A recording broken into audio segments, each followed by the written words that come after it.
Some backstory to start. This takes place several years ago, when I was in 7th or 8th grade, 12 or 13 years old or so. My school, like most others in the area, would allow the 7th and 8th graders to go out for lunch on Fridays.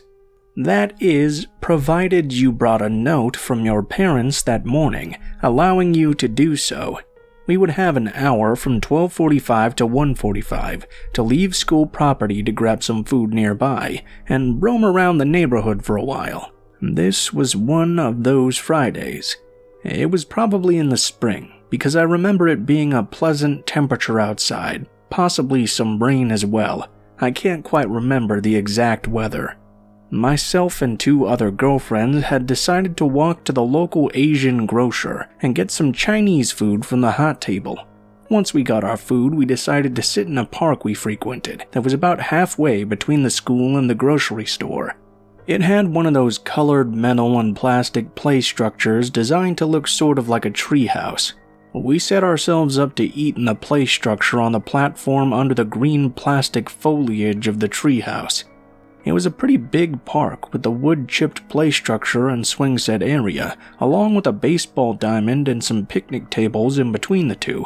The rest of the park was a big open field with an incline on one side, leading to some fenced backyards of a row of houses. The opposite side of the park was bordered by a small creek/lake. There were 2 streets bordering the other 2 parallel ends of the park. Before the creek was a walking path, and then a strip of grass with some benches and garbage cans placed on it periodically through the park. Then the small creek. It was quite a shallow one, probably only about a half a foot to a foot deep. The creek was bordered on either side with a thin layer of skinny little trees and other brush. If you crossed through the creek from the park, you would end up in the parking lot of an abandoned hotel. The hotel was, of course, on the other side of the lot. It had been abandoned maybe 5 or 10 years before this. It was the only hotel in our town, and I guess our smallish town didn't get too many visitors, because the whole building was just straight up abandoned one day. It was probably about 4 or 5 stories tall, and all the windows were boarded up. Apparently everything inside the hotel was left just the way it had been too. I heard that a lot of homeless people now took shelter in it. Additionally, the creek ran under one of the bordering roads, creating this super creepy, very heavily graffitied tunnel underneath. It was a decently long concrete one that was big enough that we could stand up in it at age 12 to 13, but would probably require anyone much taller to crouch. So back to the day at hand. We were sat there on the play structure eating our Chinese food and sharing from a big family-sized bottle of Sunny D, as we didn't have enough money to each get drinks separately. Everything was perfectly fine and dandy until we saw an elderly woman come out of the creek and through the brush, heading in our direction.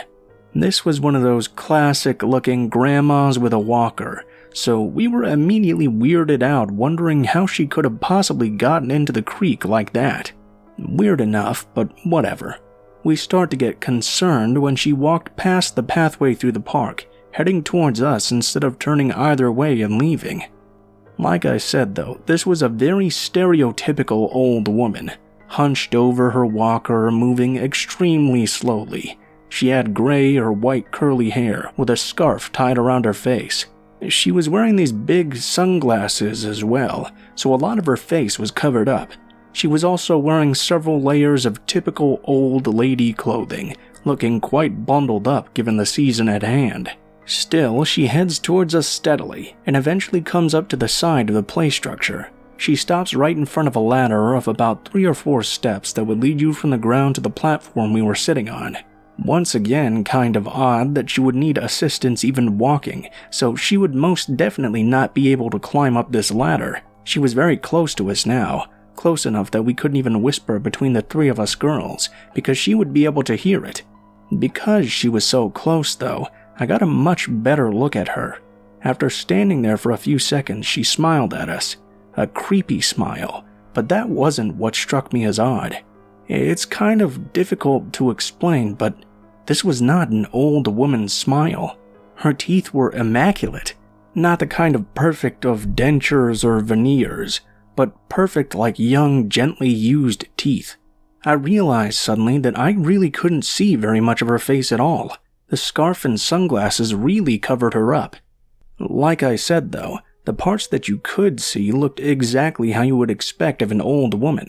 The cogs in my brain started turning, and then the stereotypical old lady look made sense.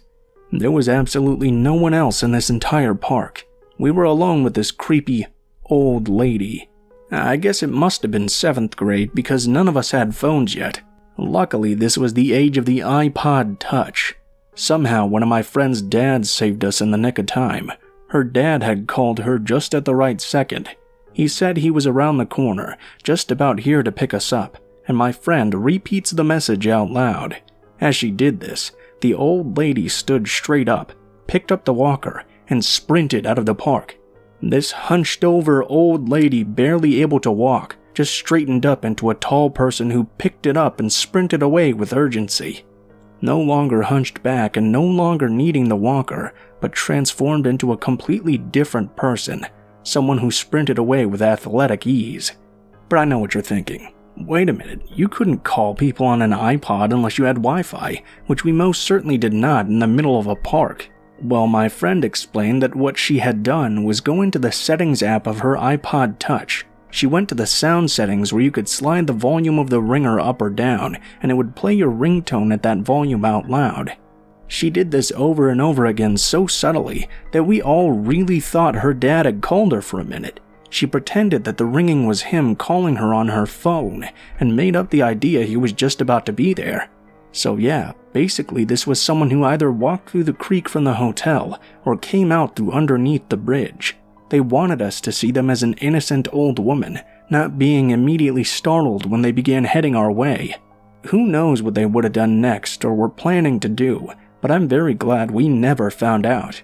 My friends and I all agreed that this person was definitely a man due to the height, as well as the general cadence of this person's stance. There was no chance this was actually a woman. It became so obvious that it was a disguise. A man disguised as an elderly woman preying on unassuming 12-year-old girls. Who knows what his intentions were? I feel like the moral of this story is that if you're in a situation where you feel unsafe and cannot phone somebody for whatever reason, at least pretend to. I think this is a pretty basic instinct though, as lots of people shout out to intruders that the cops are on their way and stuff, even when they haven't called yet.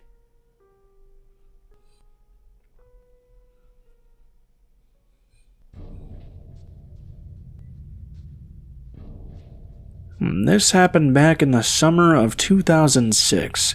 I was 15 and grew up in a small town in Washington state with very little to do. My friends and I would often go to this small lake that was surrounded by a hiking trail with paved parking, barbecue areas, and all that stuff. On the opposite side of the lake and accessible by the trail, there was this popular swimming hole with one spot in particular that offered a cliff probably 10 feet above the water. It was a fun and unique plunge. One Saturday, my friends were out of town. I was very close to my youth pastor and his girlfriend, though. I'll call her Kay. She was probably around 20 at the time and was a great mentor to us teenagers, so I really enjoyed spending time with her. She was very outdoorsy and invited me there to go swimming that day, so off we went. Everything was fine and dandy. A quiet day. Water was a bit dirty but felt like a good respite from the heat. It was just the two of us there at that swimming hole. We were swimming around this spot on the opposite side of the lake, just the two of us, laughing, chatting. I'll never forget this. But all of a sudden I had this incredible twisting feeling in my stomach. My hearing and vision seemed to oddly sharpen immediately. I stood perfectly upright on my feet in the shallow water, doubled over and grasping my chest. Within 5 seconds of seeing this happen, Kay could tell something was wrong with me, and we both went completely silent and still as I looked at her confused. In our brief silence, we could faintly hear 3 men talking nearby. We couldn't see anything, as the swimming hole was around a bend, but saw ripples in the water. A boat was approaching. My chest immediately relaxed. I quietly took in a deep breath and stared at Kay while we both stopped swimming to listen closely. Then, clear as day, we both heard them claim which one of us they each intended to keep once they caught us. She's blonde and I'm brunette, while another told them to shut up. The water carried their voices, and they didn't realize it. We'd heard all their plans for brutality. Kay and I had direct eye contact during this 15-second or so experience, at which point she put her finger up to her lips and said, "Shh." She pointed frantically at the side of the cliff to climb back up. I've never moved so quietly and quickly in my life. Within 30 seconds, we had climbed our way back up to the top of the cliff. The moment we hit the top, we saw a boat come around the bend, searching for us. I don't know who or what she saw, but she gave me another shh. We walked away quickly from our shoes and picnic lunch and left them there amongst the trees. Within 30 seconds, away from the shoreline, we full-on bolted barefoot around the perimeter of the lake. Because the trail was within 30 feet of the lake all the way back to the wreck area, we could hear them start up their engine and go around the water, yelling to each other, trying to figure out where we'd gone. We were in flight mode, ran straight for 10 minutes back to our car, darting on and off the trail to avoid being seen at the waterline. We jumped into our car and whipped out of there as fast as possible. The parking lot was empty, but luckily they thought we were still at the swimming hole. We could still see their boat whizzing around and searching from the parking area as we sped away shaking and in tears. There was no one around but us and them, and no cell service because it was so secluded. The drive back to my house was only 20 minutes, but it felt like hours. The rest of the day was a blur. I do remember her trying to explain something to a 911 operator once we had signal again. The way her hand shook with her cell phone, dropping it more than once while on the line with the operator, and wiping the blood off my feet. This lake is still a popular spot for both locals and visitors. I just hope I never meet those scary lake guys ever again.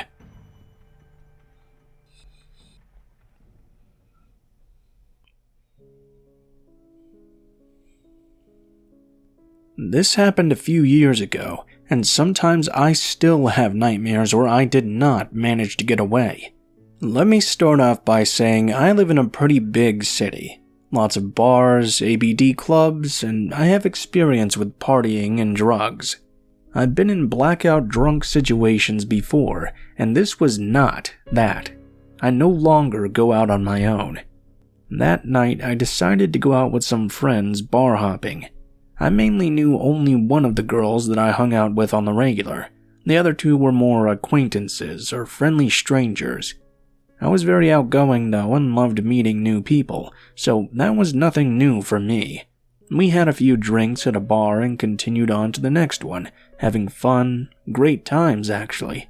One of the girls I didn't know well pulled out the party stuff sometime during our second bar visit. I decided to skip this time because I wasn't looking to get effed up that night. My friend said yes though, and she and the third girl went to the bathroom.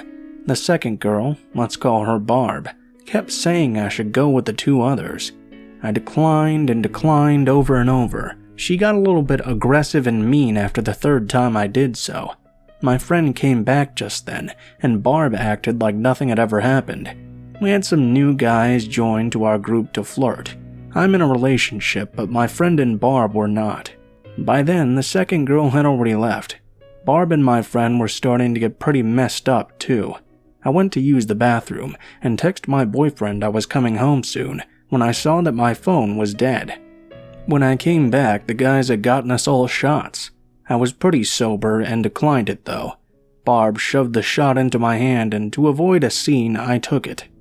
I started to tell my friend I was heading home, but one look at her face and Barb, and I saw they were completely out of it. I was starting to feel pretty woozy myself. I grabbed my things and theirs and started shoving them to go. The guys that had bought the shots were protesting, but I wasn't getting resistance from the girls. I hailed the cab. My phone was dead, so no Uber. I remember putting the girls in the back and telling the driver that we were dropping off my friends at their house, then going to my address. Then I just blacked out. I remember dropping off my friend, then another blackout. Then I was alone with that driver. I was in the front seat and he was holding my hand. I looked around disoriented. I took in the sight of him holding my hand while driving just like my boyfriend would. I saw my wallet in the center cup holder. The meter was off and he was telling me that he was taking me to a romantic place. I told him no. Please take me home. My boyfriend is waiting there for me. He said something along the lines of, "Stop talking about him. I already told you." In hindsight, that indicates to me that I'd already spoken to him about this many times. He said he just wanted to pretend for a little while and held my hand tight. I didn't want to trigger a violent reaction, so I left my hand there and started to reach for my wallet with my other. He saw, let go of my hand, and took my wallet from the cup holder to his other side where I couldn't reach. I was still woozy and blacked out again. When I came back to my senses, we were parked near a very known romantic and touristy destination in my city. Normally this place is packed, but not that night. It's pretty far from anything else too, and surrounded by woods. I started to cry, tell him please take me home. I just wanted to see my boyfriend. I wouldn't tell anyone. He looked at me and smiled. "I'll take you home if you pretend you're my girlfriend for a little while." I sat there in shock. I wished my brain wasn't addled. I wished I'd never gone out. I wished I could see my boyfriend for the 1,000th time that night. I said okay. He smiled, put my wallet back in the cup holder. I took it slowly and put it under my right leg. He took my hand and looked out the window, out into the little lake he had brought me to. He started talking, but I can't remember what he was saying. I was focused on trying not to black out again. I waited for him to look at me and asked again to please take me home. He said he would if I let him give me a kiss. I said no. He looked mad for a fraction of a second and squeezed the hand he was still holding. He leaned in fast and kissed me anyways. I kept my lips sealed tight against him, ready to fight, ready to bite and scratch and not go down easy. He let go of my hand and backed away. He started the car and started our way back to civilization. I cried silently as possible, trying not to be heard so he would forget I was there and want to touch me. Hold my hand. I waited till we were near enough to people that I could bolt out of the car and find another way home. I think he saw me grabbing my wallet from under my leg and knew my intention to jump out at the next red light. He snatched it up and said he would drive me. I just nodded, but by then I didn't care about the wallet anymore, my phone or anything else. I was jumping out no matter what. I was going to get home. I didn't know what time it was by then. I do know that there were almost no cars in my usually busy city. No buses, no people. I didn't care anymore. He stopped at a red light. I unlocked the door and yanked it open and ran. I didn't look back, but I heard a car peel out of the intersection. He was running too. My phone was still dead. No wallet, so no money. Really far from my house. I was drowsy and crying. I had no idea of the time. I started walking home. I heard a car pull up behind me and started running out of instinct. I heard a woman's voice yell out, "Hey, are you okay?" I stopped and swirled around, and the most beautiful person I've ever seen in the world was walking toward me slowly, hands out in front of her so as not to scare me. I started crying even harder, even more incoherent than I had been in my entire life. She hugged me so hard and asked for my boyfriend's number. She called him and he answered straight away. She started telling him where I was, that I was okay, that she was taking me home. I cried the whole way back trying to explain what happened. I was still woozy, still freaking out. It was hard. So we drove in relative silence. When we got home, my boyfriend was waiting outside losing his mind. My savior gave me a phone number to call her when I felt better, and drove off. It was 5 a.m. I left the bar at 10. That's all I can remember.